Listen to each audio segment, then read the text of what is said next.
Saudi নারীদের প্রতি ভালোবাসা উথলে উঠল যুবরাজের। গ্রেফতারকৃত নারী অধিকার কর্মীদের মুক্তি দিচ্ছে সৌদি আরব। মানবাধিকার নিয়ে আন্দোলন করা এবং বিদেশি সাংবাদিক ও কূটনীতিকদের সঙ্গে যোগাযোগ রাখার জন্য আটক নারী অধিকার কর্মীদের মধ্যে অন্তত 3 জনকে মুক্তি দিয়েছে সৌদি আরব।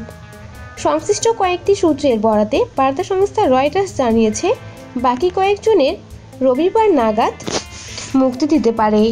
মানবাধিকার সংস্থা হিউম্যান রাইটস সংস্থা জানিয়েছিল, সৌদি আরব গত 13 মার্চ থেকে 11 নারীর বিরুদ্ধে পৃথকভাবে আইনি কার্যক্রম শুরু করে। সংশ্লিষ্ট নারীদের মধ্যে বেশিরভাগ নারী অধিকার নিয়ে কাজ করা প্রখ্যাত অ্যাক্টিভিস্ট। এদেরকে 2018 সালে মে মাসে গ্রেফতার করা হয়েছিল। সৌদি আরবের স্থানীয় সংবাদ মাধ্যমে সংশ্লিষ্ট বিদেশি এজেন্ট ব্যাখ্যা দিয়েছিল, প্রায় 1 বছর তাদের বিরুদ্ধে অভিযোগ গঠনের পর দেখা গিয়েছে নারী অধিকার নিয়ে কাজ করারই তাদের জন্য কাল হয়ে দাঁড়িয়েছে। সৌদি আরব একটি রক্ষণশীল দেশ। এখানে নারীদের নানা রকম নিয়ম মেনে চলতে হয়। বাহিরের কোনো সূত্রের সাথে যোগাযোগ এখানে অপরাধ হিসেবে গণ্য হয় নারীদের জন্য। যুবরাজ সালমান এই নারী অধিকার কর্মীদের প্রতি মানবিক আচরণ করবে বলে আশা করছি।